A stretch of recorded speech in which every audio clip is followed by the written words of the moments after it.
I think we have really the man of wisdom, actually, the word of wisdom here. And I was particularly impressed when he says the leader has to actually dream big. And actually, I'm starting seeing a lot of African leaders really dreaming big. As I said, we can do this. And we can really transform. Some go back to sleep. Yes, but we have to show the way, sir, isn't it? That's not President Kagame. He's a doer, and he's making sure that we implement whatever we say we do. So dream, vision, and mission, and actually delivery as well. And I think these are some of the success factors which made Rwanda very different from other African countries and other countries in the world, indeed, actually. So thank you, Dr. Ture. And he was mentioning partnerships. Partnership would come.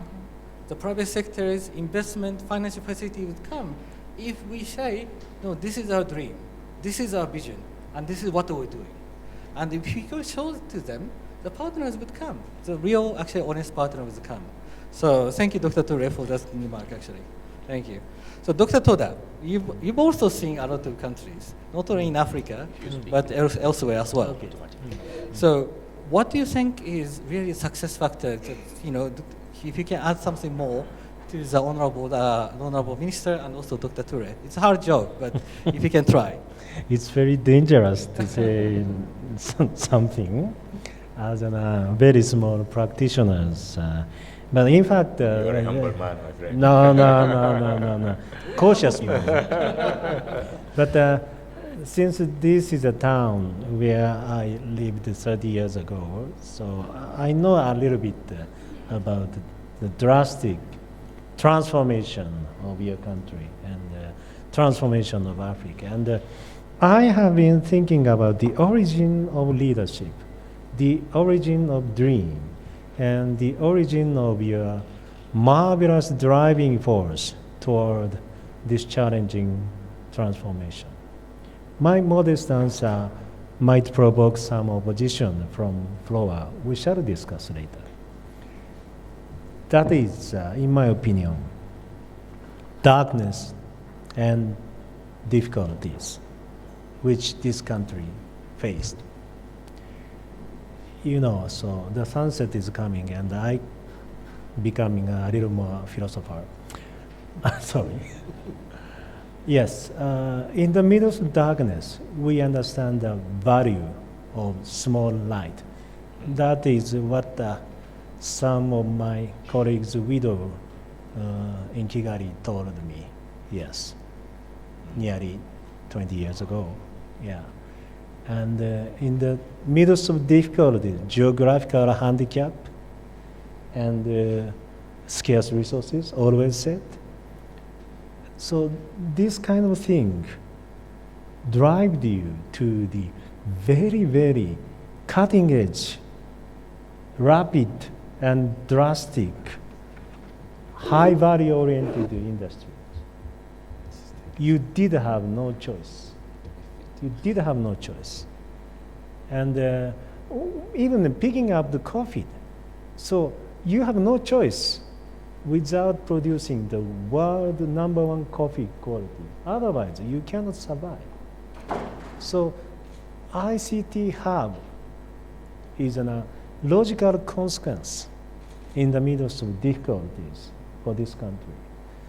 And I have to ask to all of you, how can we scale up and spread out this marvelous success story happen in this country to the remaining 53 countries? Does the world need 54 hub countries in Africa? How can we avoid the zero-sum game among African countries? We have to be very careful. Some countries which might be a little bit behind Rwanda might take at the initial stage a kind of spoke strategy instead of hub strategy, such as Philippines and India did. So I did have no answer, but by finding some multipolar solution inside this continent, that is the time when we pay utmost respect to your country and to Africa as a leader of the world. Thank you. Thank you, Yeah. Dr. Toda. Thank you for the insight, actually. I think in a way, one of the Rwanda success factor is that Rwanda actually did not have choice or did not have the resources. I was really, actually, I understand many similarities of Rwandans and Japanese in the past 6 years of being here. And I'm not particularly like Japanese, so I think they are more like Japanese than like myself, actually. The one of the things I think which is quite common between Japan and Rwanda is lack of resources. And it's only things we could really turn ourselves and turn to grow our economy was human powers. It was only our brain and what we could made out of the brain was the only factors for success. And I think in that way, I think Rwanda and Japan had no choice but to work on the knowledge-based economy models. And unfortunately, if that's the case, it might be very difficult for other African countries which are very rich in resources. But I think some of the takeaway from here is we could really transform the thinking of our leaders, saying we should not really rely on the resources, natural resources, but really trying to actually get potential of our brains, because that's unlimited resources for us. So having said that, a lot of ICT for development project, not only in Africa, but in elsewhere in the globe, in the world actually failed. I've been involved in more than 20 years of initiatives in ICT for development, and I myself actually was responsible for many failures. So, what really makes it so difficult for ICT for development project, ICT initiatives to scale up? And I would like to hear from Ms. Janet, who is from the civil society organization perspective. I'm sure you've seen a lot of things, and you have successfully actually expanded your initiatives. So, what was really the difficult part, and how did you actually overcome that? Okay, thank you. It's a delight to be here, and I actually think that we look at difficulties as opportunities or challenges as opportunities. And one of the things that we have seen, and if I may speak on behalf of young people, particularly young people in this continent, and we are working with hundreds of thousands of them, and there is a common connection amongst young people today, which will drive a scale solution. They are optimistic about how they, as early adopters of technology, can innovate in their own communities. They are not going to sit idle because the jobs are not being created. And so in our work with them, one of the opportunities for scaling up is to broaden the definition of what we mean by innovation. And in that moment where innovation means social inclusion, innovation means impact, positive impact for marginalized communities, innovation means technology is a tool to innovate. Technology will expand my opportunities. And so by broadening that definition, what we have seen are young people grounded in their local communities, identifying challenges and innovating in how they solve problems. And they are connected, and they're creating a system for themselves across the continent and linking internationally. And they see the ideas that come through social media, from their peers, from their friends, and it's a catalyst to innovate their ideas. So let's make sure we broaden the definition. The second challenge opportunity, and this is something we also learned from my own country in Canada, and we're dealing with a large neighbor, as we know, to the south, in terms of an enabling environment for collaboration, which is what we have here in Rwanda. But by actually putting the funding in that forces the collaboration, that the private sector will work with academia, will work with faculty, will work with students and young people, so that the collaboration, it's not just in the realm of academia, but there is, and the funding brings them together in creative and innovative ways. And finally, to close on the scaling up, I love the conversation about leadership, about vision, about purpose. This is inspiration for young people. And they will see themselves as leaders and carry forth that innovation if they see in their leaders themselves. So we do need more women who are leaders in the innovation space. I believe that traction is beginning to grow, and I'm delighted to be a judge and be part of the Miss Geek contest that's happening as we speak. I'm delighted there is a Smart Women's Summit here today. It's the leadership and the passion for innovation and how technology can leverage that. So I would put that forward. If we really want to scale across the continent, we need to bring more women as role models in the digital innovation and technology space. Thank you, Janet. And I'm delighted to have these two brilliant ladies. I feel like my mentors to be here in these panels.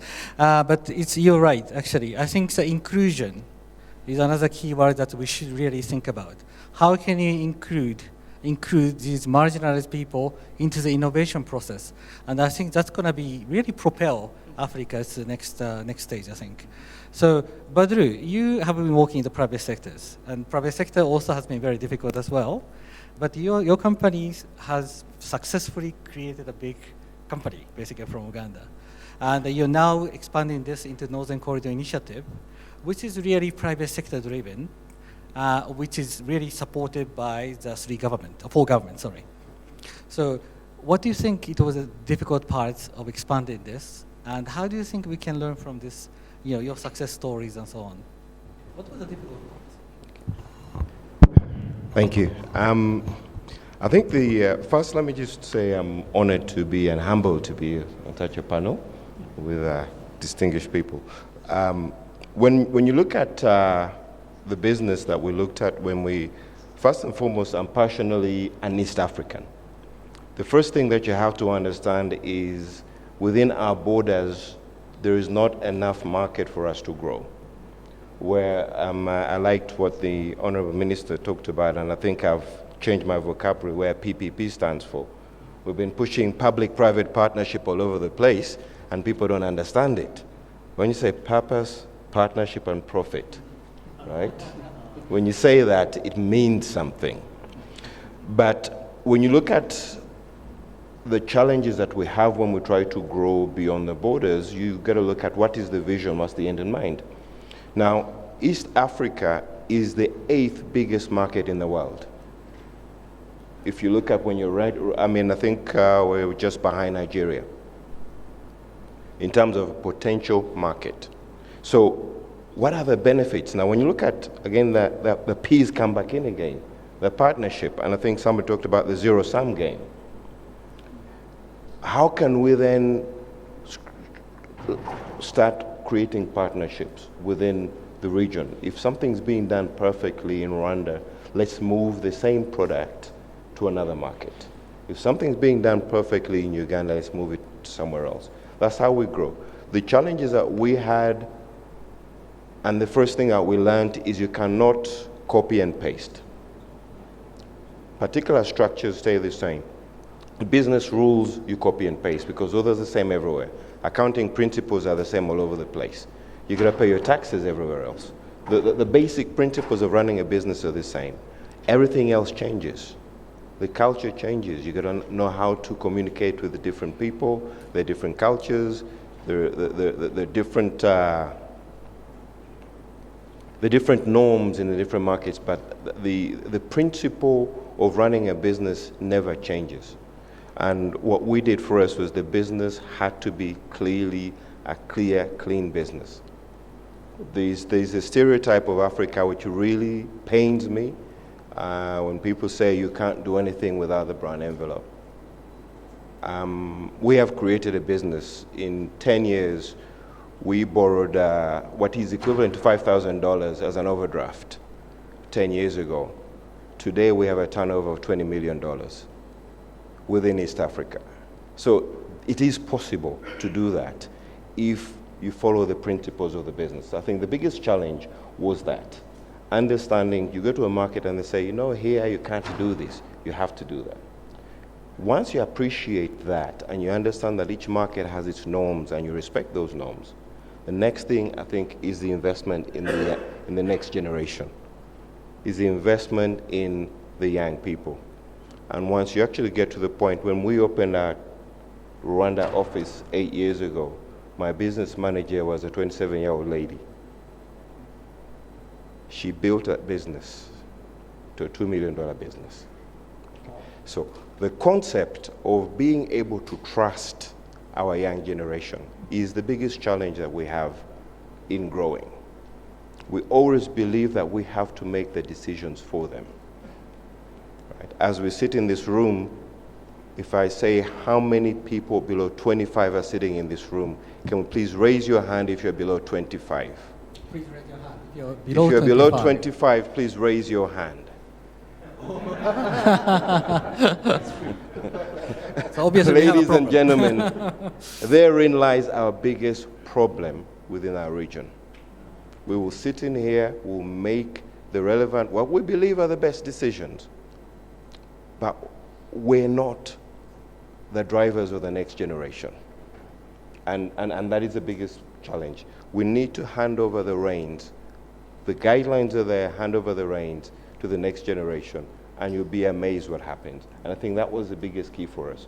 We actually appreciated that at the beginning, and if you visit all my offices, all people are young people. The third thing that we need to learn in our region is the young population are growing, are ambitious. They will leave you every 2 years, if not every 1 year. So as a business, you must invest in training. The one thing that you're going to do regardless is you're constantly going to train for other people. Yes, they will be taken somewhere else. So that kind of drives the business. Then when you come to innovation, I admit that, because for me, innovation, we try to pigeonhole innovation, but everything we do around us is a candidate for innovation. When we try to put it into ICT and innovation, that's where we actually lose it all. Thank you, Thank Badru. Unfortunately, Honorable Minister actually have to go. He has a live interview at the Rwanda TV. So if it's alive, the population is waiting for you. So Yes, but I wanted to not interject, but share some of the thinking about what you are doing precisely on this question of making sure that the youth take their, rightful place. And due to the time, I cannot elaborate, but I want to tell you that tomorrow at 3:30, I think exactly in this room or next room, there's going to be a session, Youth Connect Africa. Now, Youth Connect, you need to hear about this. Youth Connect Africa aims at helping creating 10 million jobs in this continent, skills for 25 million young people, connect 100 million online, all that by 2020, and help raise 1 million young leaders, not only political leaders, but also community leaders, and do that all equitably between boys and girls. So Youth Connect is something that is very familiar with the people in Rwanda because it's an initiative that has been running over the last 4 years. You have two of the biggest champions in this room. Lamin Mane is, we call him Godfather. He co-created Youth Connect. My friend George is one of the biggest supporters. And we are taking Youth Connect from Rwanda to Africa. And on 21st, ladies and gentlemen, make your notes, 21st of July, we are holding the first Youth Connect Africa Summit right here in this room. And we want to invite, not in this room, in this whole place. By the way, don't ask who's 25 or below at that time, because 90% is going to be 25 or below. Coming from all the places in Africa, bigger than this. So, ladies and gentlemen, I want to encourage you to come 3:30 tomorrow. The room is going to fill up very, very fast. It's a Youth Connect. Come to hear what the youth of Africa, their vision. They are up and they are ready. And we want to bridge the gap that remains between the youth and the opportunities that this continent has to offer. I thank you. thank you, Honorable.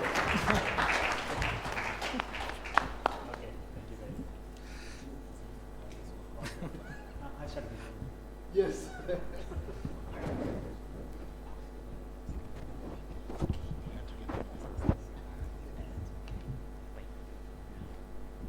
Thank you, Honorable again. And I think I would like to add a point to the Badru's comment. I think one of the success factors for Rwanda is we really merged Minister of ICT with Minister of Youth. Now it is a Minister of Youth and ICT, by ICT. And I think that really shows the power of trusting the youth. Earlier this actually session, we actually had a session on digital talent. And there, one of the young actually entrepreneur from Congo DRC was asking, how can you not actually trusting our local people, local companies? We are young, but when you actually ask ICT project, you always actually contract French companies, English companies. And they say, how come? We are here to help the country. We are the company, local companies. And he was actually pleading, actually. You should actually give us a chance and trying. And Badru, you really exemplify, if you don't do that, I think we're not going to be successful, right? Thank you. And can I talk to Alice? Turn to Alice. Alice, I mean, you are, Miss really Africa as well, African ICTs. I have known her for so many years, and you have been civil servant. You have been the CSOs. You was the private sector woman. You are Miss Dot Africa. So I would like to ask you the other African context. What was the difficulties that we're facing in Africa, especially in ICT for development, and how can we actually overcome this? It's a big topic. First, thank you very much, Atsushi and for this opportunity to be at this session. It's a great honor. It's not working. Yeah, it's a great honor. And as you mentioned, the various hats that I wear, I'm just coming from. I sit on the board of the Internet Society, so I also understand the aspects of the technical community, and I think perhaps that's one of the things that's missing, and one of the biggest challenges for us in Africa is the skills. It's skills, the lack of skills to be able to enable us to contribute effectively and efficiently in what I would call the innovation ecosystem. I think I would look at innovation as an ecosystem. And actually link it to the whole discussion around the importance of involving all the stakeholders and the importance of looking at it from a multi-stakeholder perspective. So from that perspective, most of the challenges that we've seen are to do with skills, are to do with the lack of capital, and have to do with the lack of local relevant content. And we're still grappling with access issues. We may think that we're past. We are now, while we are dealing, most of us are beginning to deal with post-access issues. Access is still a challenge for most African countries, and access at the various levels, not just access of content, but also access to the technical aspects of understanding and guiding and influencing the kind of internet that we want. So that it becomes relevant to our own economic growth, economic, social, and cultural and political growth. So those are some of the challenges. So I'm just re-emphasizing. I think they've already been mentioned. I'm just re-emphasizing them. But the issue of skills development is one that we've grappled with for quite a while. And from that perspective, many of the organizations that I am affiliated with are quite keen in ensuring that we build capacity or develop capacity in the various areas at the technical level, the content level, and the understanding and skills development level. Thanks. Thank you, Alice. And I think the skills development at all level, I think, is the most important part. The earlier sessions also talked about not only the universities, the higher level people, but we really start from the young infant, actually. If they do not understand the power of ICT, if they don't understand the analytical abilities, if you don't cultivate them, they will not be the next generation leaders that we are thinking of and we need for the business and the country, continent to grow. So, Dr. Ture. If you allow me, I have a question also to you both, Dr. Toka and yourself. We don't see very much Japanese private sector here. It's Japanese government that is here. And there is a missed opportunity. If I want to scare you, I will tell you that the Chinese are coming and taking over Africa. Maybe that will scare you, that you guys will come. But that's a vacuum I would like you to encourage them to come. We want them as partners. Dr. Ture, how many of you are from Japan? The Japanese companies? The Japanese company, Japanese companies? private sector. Oh, that's good news. See? So we are actually doing, we are improving, sir. They must be shy or afraid that the French will be probably taking over. No, I'm joking, because I think that I would like to see more of interaction, more aggressiveness from Japanese companies that we don't see now, because sometimes some regions may be shy in coming here because they think that Africa is a monopoly of another group. We're nobody's monopoly. And we are ready to for partnership. And I know you have very good equipment, very good services, very good softwares, and you're not marketing it well enough here in Africa. And we are ready to work with you. I'm challenging everyone, if you ever want an opportunity for markets, whatever type of regulatory environment you're looking for, you will find at least 1 or 2 countries where the environment is there to make things happen. So let's do that. I'm glad that you are here. This is a very good news.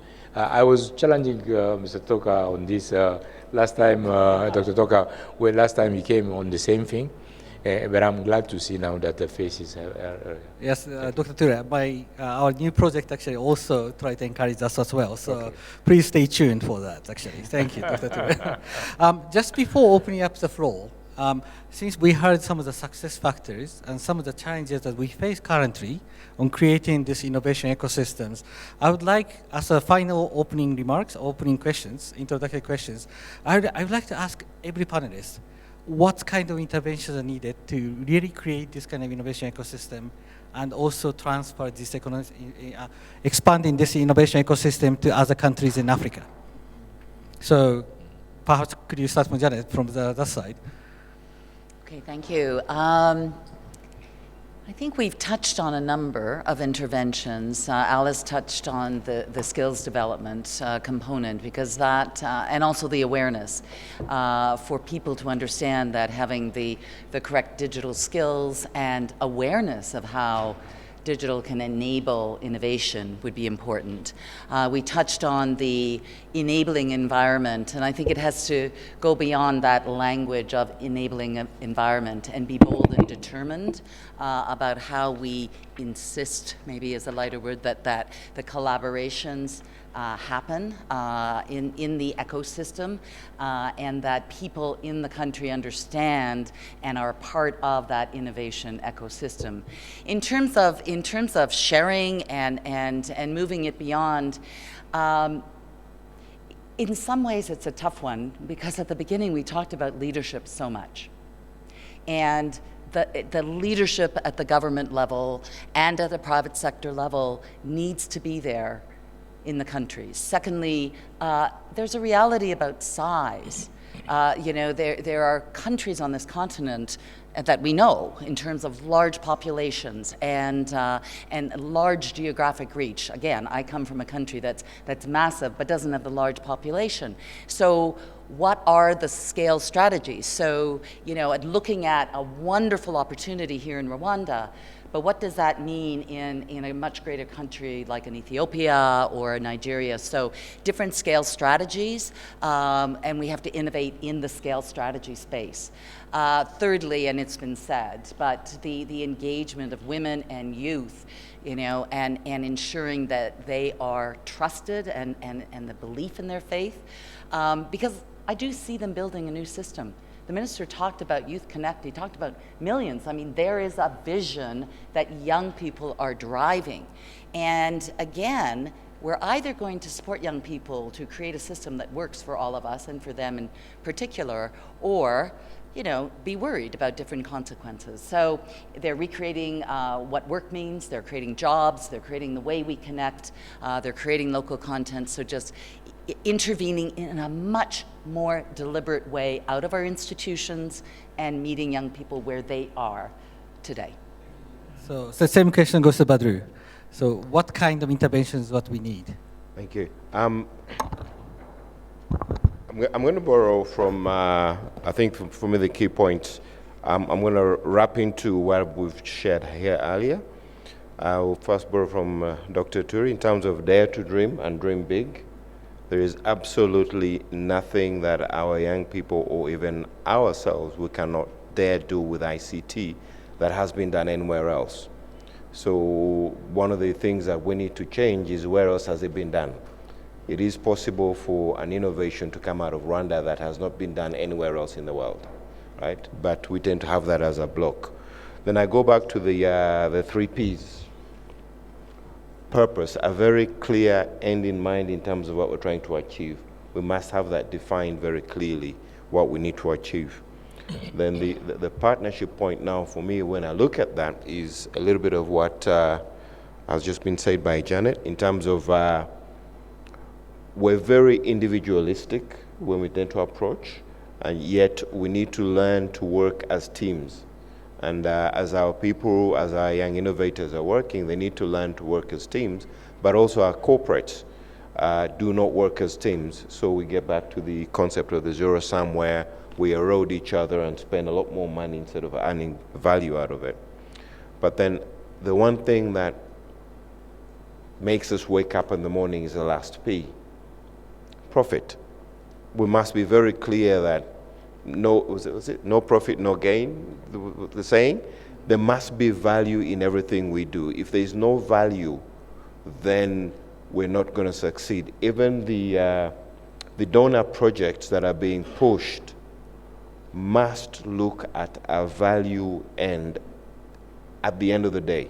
We must change the concept that it's a purely for good basis. There must be a concept of value because that's where sustainability comes from. And I think that's what's going to change the game, because the game has changed, so we cannot use the same old rules that we had before. That actually is a great opportunity as well, I think. Yeah. So, Dr. Ture, what is the intervention that I fully share what he said, and I want to just remind you that when he had Transform Africa 2013 here, when it was the first edition, all of the 7 heads of state have put in their speech to private sector, please come and invest in my country. They were saying, making a profit is not a crime. They said it. Yeah. To be frank, I have asked them to say it because I've been telling that to private sector, and I told them they believe me, but they will trust you better if you say it, and they will come and invest. I used to work in the private sector. If you can get profit in the country, you will invest. You will not take away the profit. You will reinvest it and make more profits. It's the rules of the game. Let me use the opportunity to ask the Japanese private sector here that are present. I'm very pleased to see you guys. As I was thinking that, knowing that you are here, any of you wanting to see any of the heads of state coming tomorrow, please let me know. I take the responsibility to commit myself to make sure that you meet them yourself and talk to them. It's important. You know, that's why they're here. That's why we are here too. And I will do it. But you don't look Japanese. You don't look Japanese. No, I'm serious, and they are eager to do so. Thank you, Dr. Ture. Now, let me answer the question that you asked. One of the very important factors is capacity building and education. Our children need to be educated from kindergarten to university in coding and programming. If not, they will be illiterate and they will not be competitive in the global market. That's a very important element. And the second element to me, very important from my experience, is a cultural change in Africa. We need a cultural change in 2 areas. One, the culture of sharing information. That's one thing. You can judge a country's development by the volume of information its citizens are sharing among themselves. Information is the only thing when you share it, it multiplies. Anything else, when you share it, is divided. But it's not in our culture. In Africa, information is only good when it's secret. That's the antithesis of development. We got to change that culture. That's one. Second, we need to teach our kids to take risk. And any risk is associated with potential failure. There's nothing wrong with that. Societies where they have succeeded in ICT, someone who has failed 10 times becomes more valuable. Some of our countries, if you fail once, if you have filed for bankruptcy, no bank will ever trust you anymore the rest of your life. And therefore, you're not there to take the risk because of the risk of failure. And we know 80% of the startups in the US fail, 80% of them. And those who have failed 10 times become valuable. People are looking for them to give them that money. Oh, you know 10 ways of not making the mistake, so you are likely to succeed this time. And that's a problem in our continent. We need to change that culture. With my generation, the older generation, is over. We cannot change anymore. But let's do it for the younger generation. That's very important. That's my assessment. And I think those are cultural changes that will make or break things. But I see our youngsters going to Silicon Valley now and succeeding there. And they're coming with that behavior. And that's very important. But we need to disseminate that very strongly and continue to help them and make sure that our banking system, our financing system is associated with risk. Risk is nothing. Failure is good.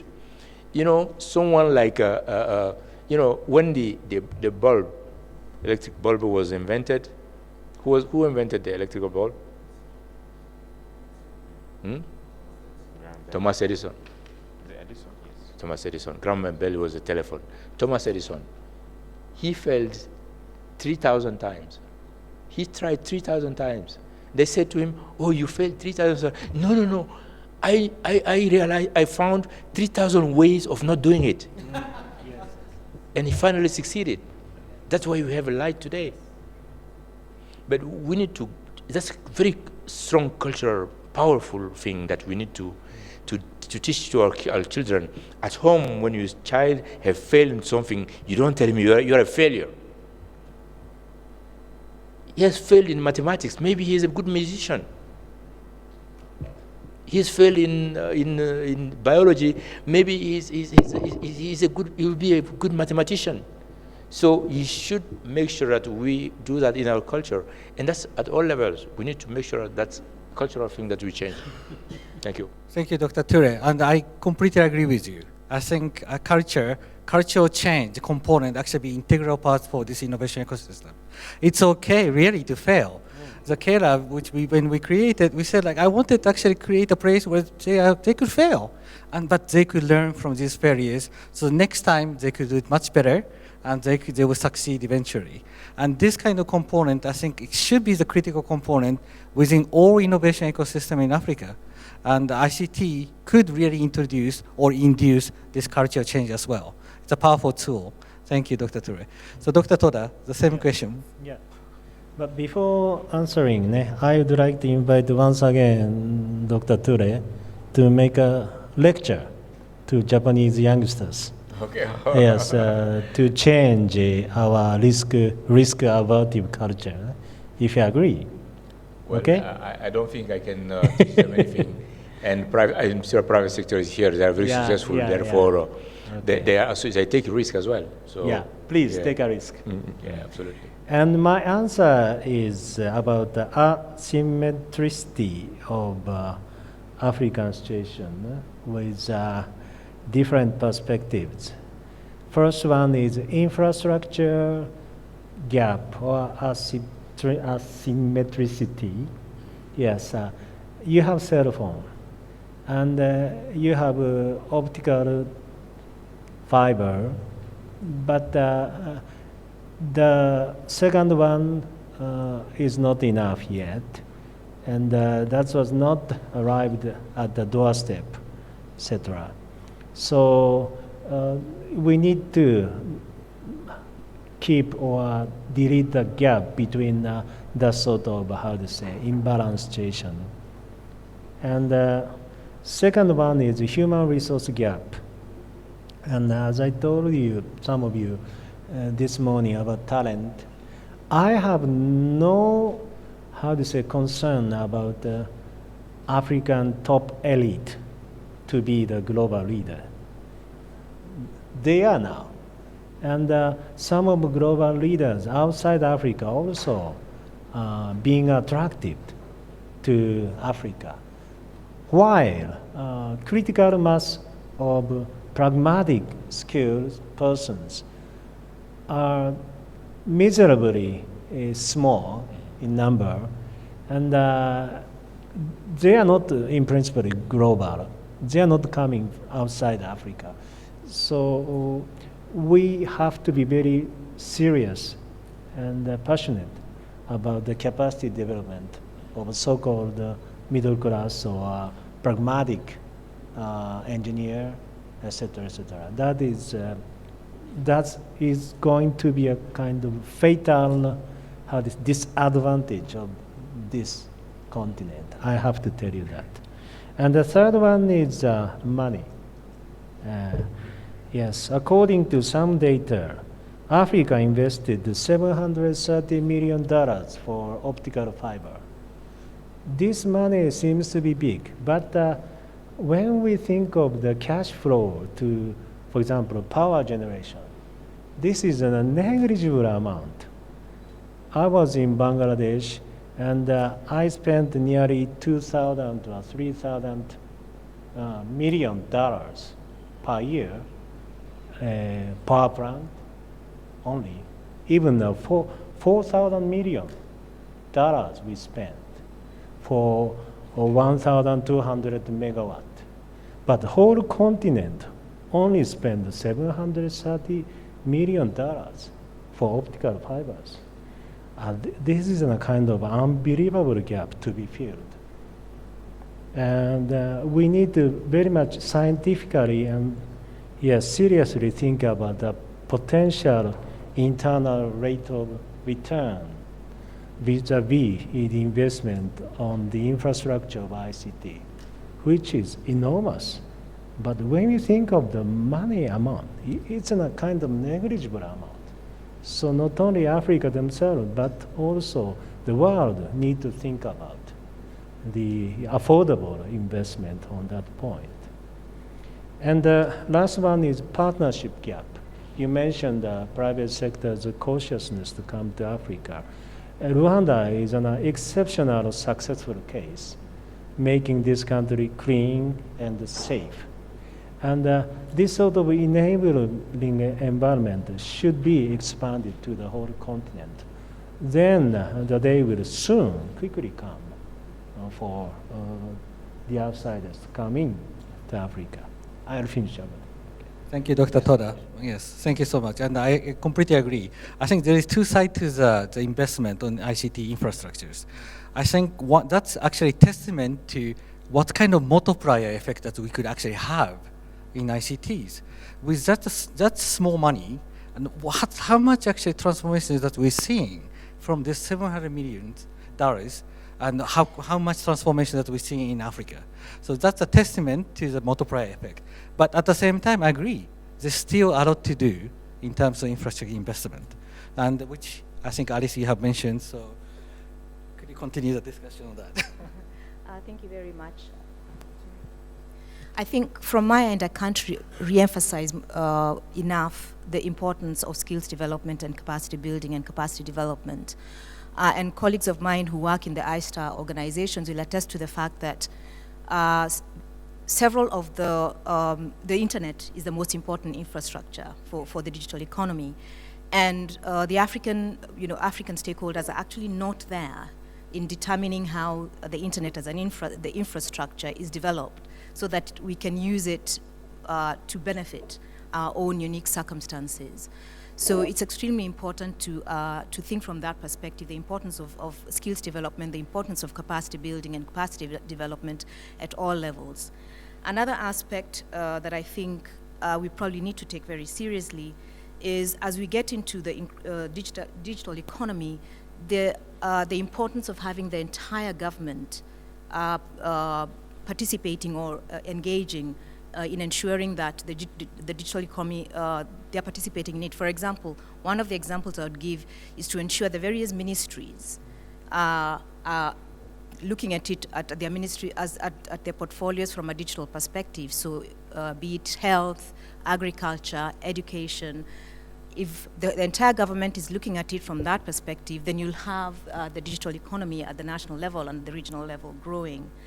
And then bringing traditional businesses online is another issue, and I think, Badru, you've spoken about that. More than 75% of our businesses are still offline, and it's extremely important to bring them online.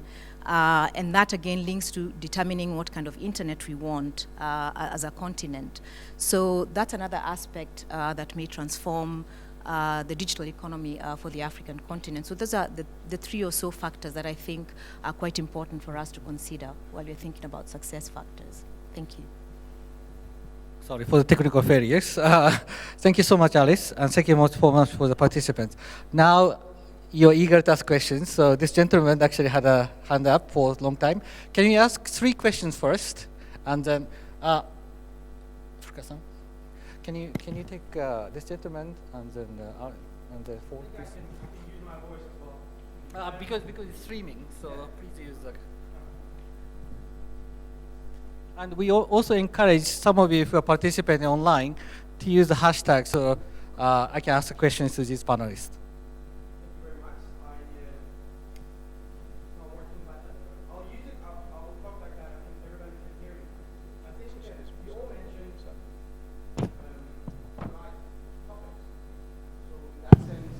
For me, wasn't something really new. But what I want to say is that you gentlemen said something very important. We're talking about transforming Africa without the biggest part of Africa. 60% of Africa is 19 and a half, and maybe 70% of here is above 35. So talking about Africa without Africa, how are we aiming to transform it? That's one. Second is 4G internet is very important because all of the ICTs need fast internet. Now, there's a paradox about Rwanda. 3G internet is the cheapest in the world. 4G internet, I'm here only for 2 weeks. 4G internet costs $10 a week, $40 a month.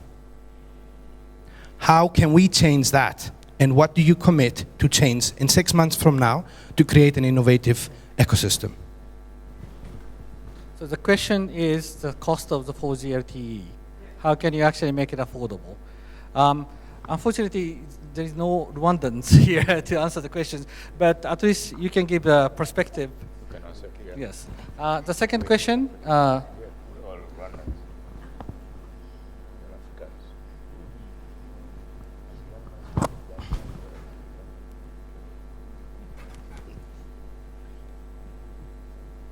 Thank you very much, Mr. Moderator. Let me also thank the distinguished panelists. As you said, what I like is how you are able to be so precise to say so many things. I guess that is the ICT world. I agree with you that in the ICT sector, actually, innovation, I believe, is inherent. It drives it. But in our type of economies, we need to look at the enabling factors based on success factors, either within the continent or outside. ICT drives everything, if we want to. It's not driving everything yet in the continent. One of the areas that I am very interested in, because partly because I am very keen about job creation, is job creation. I am coming from a mission. I arrived this morning, and where I was asked a question about Rwanda, because Rwanda was cited as an example. It was a cabinet meeting with the president and the cabinet to help them to push forward the agenda. And one of the questions that was asked, how do you decorticate the direct employment creation within the ICT sector? What are we talking about? Can you give us the value chain? So I am putting this to you. I believe I tried to answer, but I'm sure I mumbled a bit. I know I left a big gap. So I'm using this opportunity to pose this question to you. Thank you.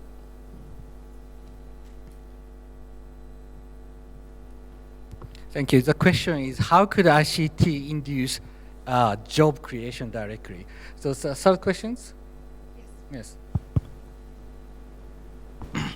Thank you very much, moderator. My name is Robert Ford from the ICT Chamber.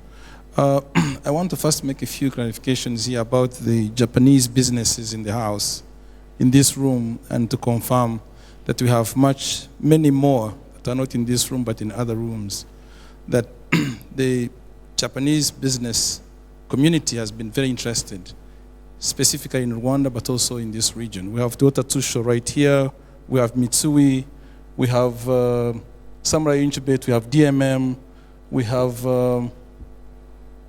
several others in the room. So in the last 120 days alone, Rwanda has received 13 business missions to Rwanda in the last 120 days alone. And this has been growing since our last visit to Japan, which was facilitated by JICA very, very well, in September of 2015. Now my question is about building the innovation ecosystem for sustainable development. And I want to direct this question directly to Dr. Ture, who is a veteran in the industry. He's led ITU before, and he's now leading Smart Africa. Dr. Ture, do you believe that everything has been done within African countries to set to set a level playground for the ecosystem, the ICT ecosystem to flourish? And what kind of examples do you pick from either Rwanda or anywhere else on the continent to support that hypothesis? Thank you. So the question is, what kind of examples that we could draw from the Rwanda example?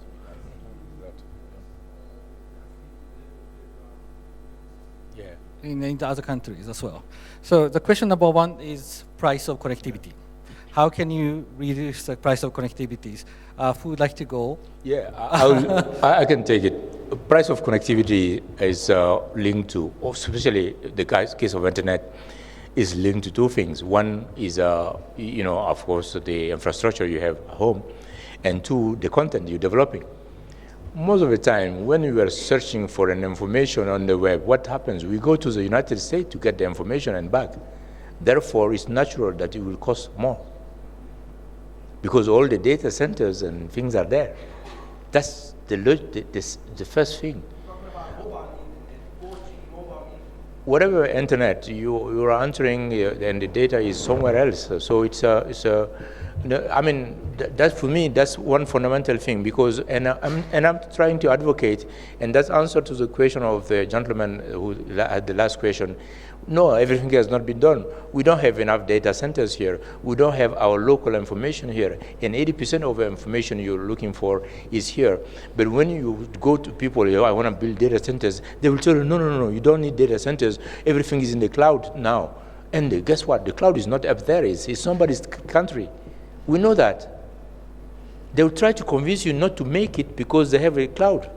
They're trying to buy, and that will continue to be, as long as our information is not at home here, we'll be colonized. That's as simple as that. To me, it's important. The continent needs at least 10 data centers, tier 4, which is the highest level, and 20 data centers, tier 3, and tens of tier 2 or tier 1 data centers to be put. One thing. That's another thing is cybersecurity. It's very important. You know, most of our government information are not there, are elsewhere, and they're not safe, and therefore we need to secure them.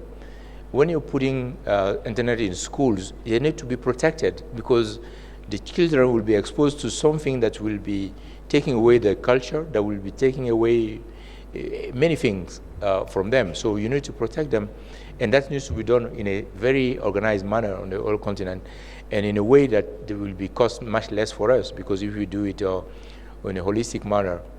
So I believe that not everything has been done. We know what has to be done. We're trying to put in place. Some is there. We have we're trying to create the ecosystem. We're trying to create the regulatory environment. Mobile services are expensive for many reasons. The mobile operators, there is needs to do something about it with them. And we're trying. The One Africa Network is one of the examples. We have imposed that to all African countries, when you're traveling from one country to another, that you don't pay a roaming fee. You know, as simple as that. Some people will ask, oh, is that technically feasible? Of course it can, because in the US it's a 50 states. You're not roaming from Texas to California or another country. Why cannot it be done here? Now we have, because we have, yesterday we presented to the regulators, we created the Regulators Association here yesterday as a support to the thing that we want to do, because the regulators are the ones who will be enforcing some of the one thing we want to do, okay? The RURA and others, and NITEL, NCC and other type of organizations. And the difficulty we face that in the 18 Smart Africa countries, actually, by the way, since this morning, it's 19 countries now. South Africa has joined officially today, so it's our newest member in Smart Africa, so we're very happy about it. And many more will be probably announced this week. When those regulators are trying to enforce, you have 49 operators in the 18 countries, 49 operators. You can understand the complexity of managing that. And what happened is that there are some centers that are coordinating all of this. None of them is in Africa. I want to make sure that some of those centers are here, so we know really exactly, regulators know exactly what type of traffic is coming in and out of a continent. And of course, with that, there are many other regulatory issues you need to solve in order to bring security, avoid SIM box usage, having security of the information that is stored elsewhere. Some of the operators are doing hubbing. What does hubbing means? That when I'm calling here Kenya, the information goes to London back to Kenya, which means that my information can be recorded there. I can be blackmailed. And of course, somebody has to pay for that cost. Totally unreasonable. We need to get the operators to bring that down, to have the intra-African transit. I'm saying this because I'm Smart Africa. They cannot shoot on me. If individual countries do it, there will be targets, unfortunately. So I know the opportunity that I can bring. No one can shoot on me because I'm not one country, you know? And we're going to put those things together, you know? We're going to enforce it. And I have asked heads of states in January, on January 31st, our board met in Addis Ababa, and I've asked them to authorize us to put penalties for those who will not implement it. We have not done that. It's a tick. I hope we're not going to use it, but we're going to use it for those who don't do it. Because most of the time, some of the multinationals, the decisions are not taken in Africa. And they will tell you, no, the cost of roaming is higher than the cost of local call. First of all, it's not true. Because that roaming will not exist in Africa. Because when roaming is high, I go to a country, I take a local SIM card. Or I use social networks. And therefore, it was not the revenue that they would be losing. No, on the contrary. And on the contrary, they were losing out because while I take a new SIM card, anyone who doesn't know my new number won't be able to reach me during the time I'm in Africa. Therefore, intra-African traffic is reduced. The countries who have implemented this, the traffic has increased 800%. You see, therefore, there is a new potential revenue that comes with them because if I'm able to use those types of directly roaming with the operators, we all know that the signal quality is better than the social ones that are free. Of course, the free one thing comes with the cost of a lower quality. That's unfortunate. That's what happens. And therefore, if I can have a good quality at a normal rate, I will be paying for it and I'll be using it. And therefore, it will increase more African integration in many ways. Africans are talking about single African passport. I'm talking about single African number. If I have one telephone number in one country, if I'm going to another country, I don't need to. We're talking about voice roaming. That's just a small part of the iceberg. You know, the data roaming will be key. And that's the next step that we need to focus on that because there is more data crossing the borders than people and goods today. And we need to tackle that as well. All of this, we know it. We're going to tackle them one at a time, and we make sure that it's enforced at the global level in Africa. And you know, some countries of Smart Africa has started implementing it already, not all of them. But the good news is that even some non-members of Smart Africa, in West Africa, Sierra Leone, which is not even a member of Smart Africa, has joined the wagon to do it, because they see it's the right thing to do. Therefore, those elements will continue, and I think those will reduce cost of communication for us, and there are caps that we're putting for those communication, and we are confident they will still continue to make money, and we can be in business. Thank you, Dr. Ture, for the really detailed explanations, and we look forward for really, Smart Rwanda secretariats to not enforce, but convince these African countries to that the roamings as the really unifications of the data communications, not just a voice, but data communication would actually make a lot of profit for them. That's what we see in Northern Corridors now. Sure. Would you like to add on the South Africa, or Dr. Ture? Lady first. No, because Dr. Ture was mentioning about one single number. And now we can talk about South Africa, which is one single domain for Africa as well. So you may actually want to add. Thank you. I keep forgetting that we have the famous South Africa, which is an initiative that is managed and convened by the African Union Commission in an attempt to bring the African continent under one domain name. In the ICANN language, we call it a generic top-level domain. Europe has their own .eu, Asia had their own .asia. The idea here was to be able to identify the African continent with our own domain name, where businesses, business, education, and all that we are talking about here, the digital transformation, can take place within one domain name. And also to mention that the area of actually domain name, and I think my colleague from ICANN is here, is actually an important one that the African continent is not part of.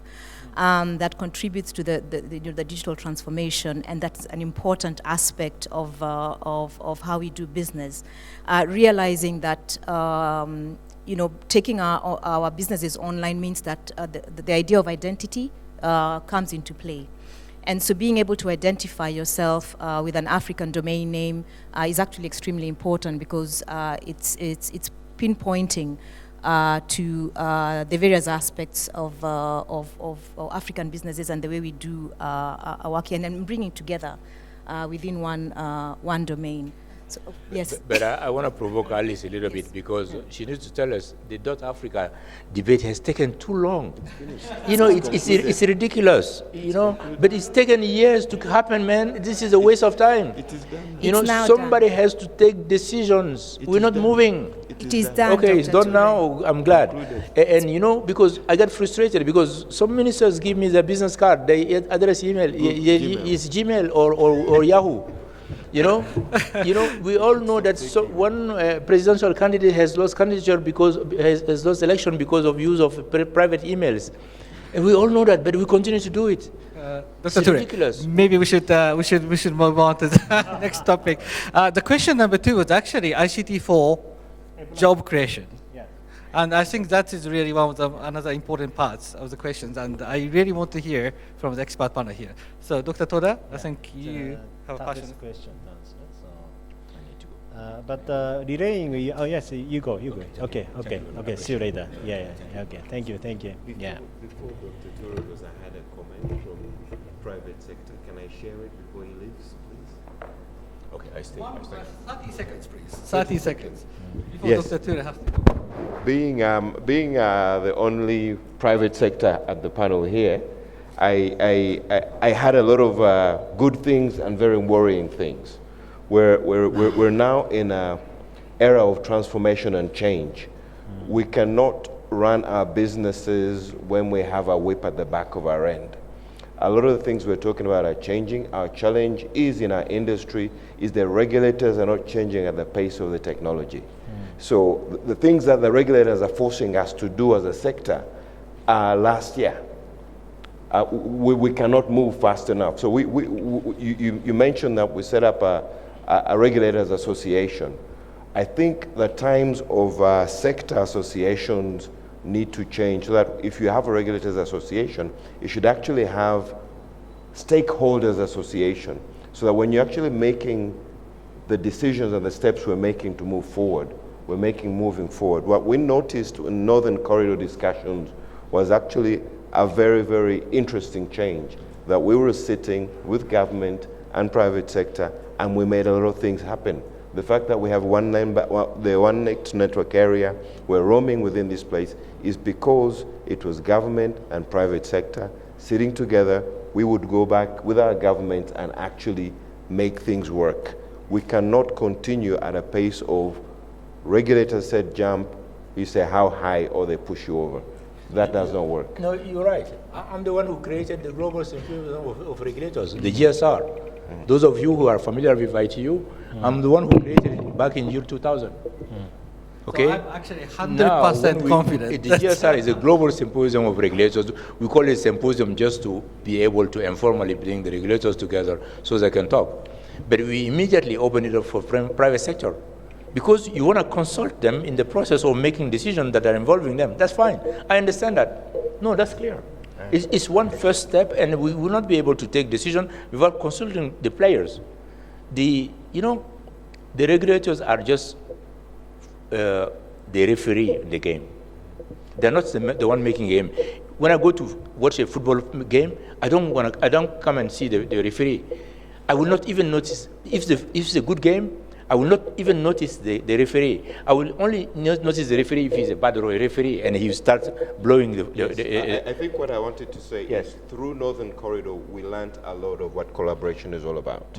And we could learn a lot from that in terms of moving forward. We could share a lot of what came out and what is coming out of Northern Corridor discussions. The way those discussions are going on, we could adopt that method as we move forward, as opposed to that. I'm 100% confident. But I will still have some meetings of the regulators aside, because some of the time, some of the private sector companies, their decisions are not taken in Africa here. So their interest is not necessarily the interest of Africa. Let's face it. And we'll have to enforce on them some things. So, and therefore, there will be some meetings where they will be involved, but when decisions are taken, they will not be there. In their own countries, in the Western countries, when decisions are taken, they will involve them before decisions are taken, but the decisions are taken by the regulators. You don't come and tell me, you have to do this. They will even tell me, government has no business in this business. Where is the country where government has no business in it? Don't tell me.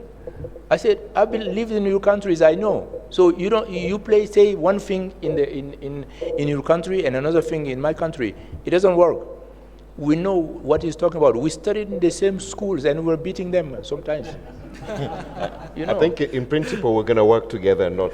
No, I'm sure that it's going to be. Yes. Thank you. Thank you both, actually, for the Sorry, I'm too direct. Okay. Dr. Ture, we look forward for your championships on making sure this private sector and regulator works very well, because that's a key for our success as well. Thank you very much, Dr. Ture.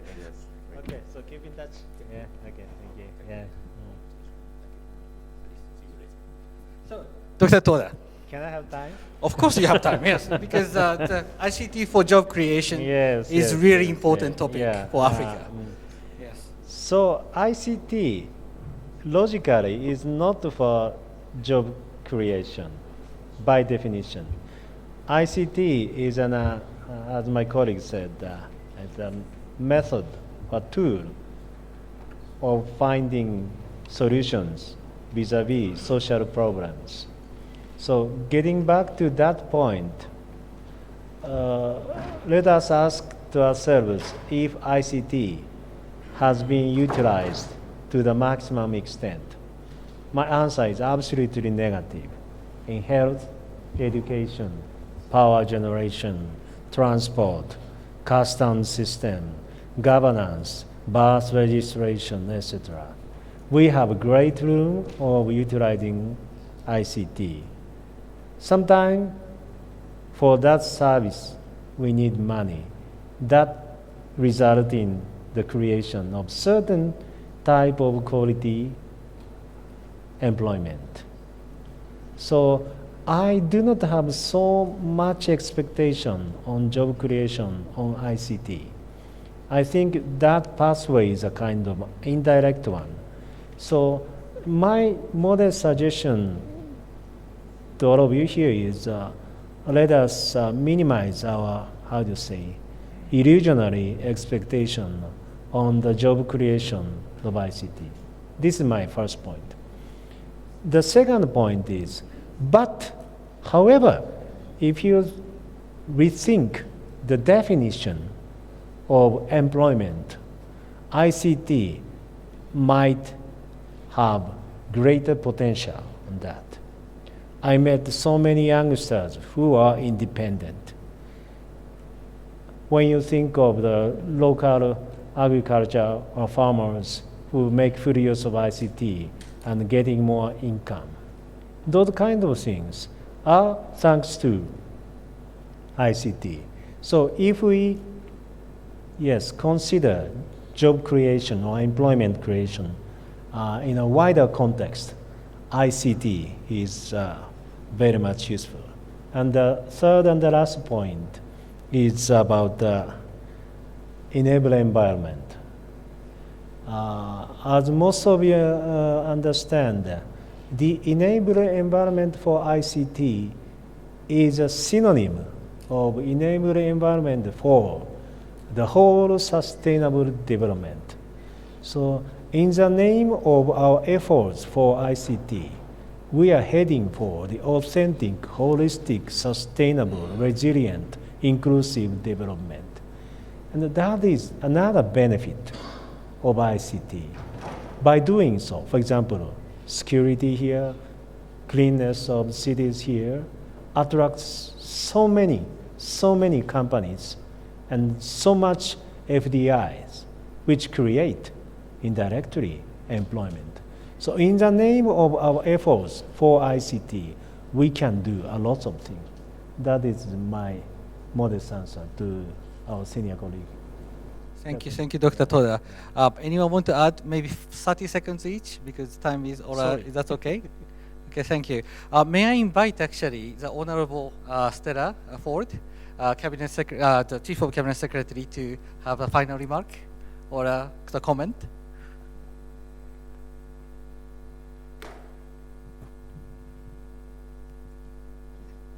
Thank you very much. I wasn't ready for this, but having been in the discussion, there are some few things that I've picked. One is that if we want to transform Africa, if we seriously want to transform Africa, we must appreciate ourselves as Africans first, love what we have as Africans, before we appreciate other people's first. Another thing is that if we don't change our mindset as far as what is African is concerned, and we think that whatever has value is what comes from out, we shall never transform Africa. I think someone said something on what Rwanda went through, and maybe that might have been an opportunity, a challenge that might have been an opportunity. We as Rwandans have come to believe that nothing is impossible for us as Rwandans. And once you put that as a belief in yourself and in the youth of your country, and you put it in their mindset, then they are motivated as they believe that nothing is impossible. But most importantly is first to appreciate themselves, to appreciate who they are, to appreciate their country, first and foremost, in order to transform it. And because we faced a challenge where those we thought that can do magic for us could stop what was happening here could not, and our own did it, then that set the pace for us. And so I think what I would share with fellow Africans here is that we can. And if we change our mindset, yes, we can. We have to invest in our youth. We have to invest in education. We found out that quality education is key. But we also found out that it's painful. You have to go through the worst in order to get the best. So if we do not invest in our youth in education, we are getting a challenge. So in order to get quality education, especially in ICT, because we thought ICT would drive development for Rwanda. And so we found out that education was so expensive, especially in ICT. We have attracted at the best university in ICT, for example, Carnegie Mellon. But tell you what, Africans don't want to come here in Carnegie Mellon because it's in Rwanda. They will spend all the foreign currency of their countries to travel to America to get the same education they would get from Carnegie Mellon in Rwanda. It's the same degree. But an African will say, no, I will not go to Rwanda because it's Rwanda. But this is the same Carnegie Mellon just moving from the United States, coming here, but at a cheaper cost. So that's the mindset. If we do not change that. But for us, we said no. To continue sending our people in America to go for Carnegie Mellon University, why don't we attract all these international universities here? And we are not attracting them for ourselves only, but for the rest of the region, for the rest of the continent. And so if we get together and we appreciate what we have, because Africa is the best in terms of resources. I don't think any continent has resources as much as Africa. So we have to appreciate that, love what we have, encourage our youth, and we move forward. So I appreciate that I came into this discussion. It has been very fruitful, and we are learning a lot from others. And when we learn, we act. I think what most Africans are not doing, we are having wonderful, wonderful solutions, but putting them into practice, acting, taking decisions to move forward, takes forever. So if we get together, move, act, and act fast, we shall make Africa a transformed continent. Thank you very much. Thank you, Honorable. Thank you so much for the closing remark. I couldn't have been done better, Honorable. So let us actually close the session. Thank you so much for the participations. Thank you so much for the high-level panels. I think we really substantiate that we need to have an innovation ecosystem, but we need to actually really have the cultural change aspect, and we need to believe that this is a possible thing for all of Africa. Thank you so much. And please give a round of applause to the panels. Thank you.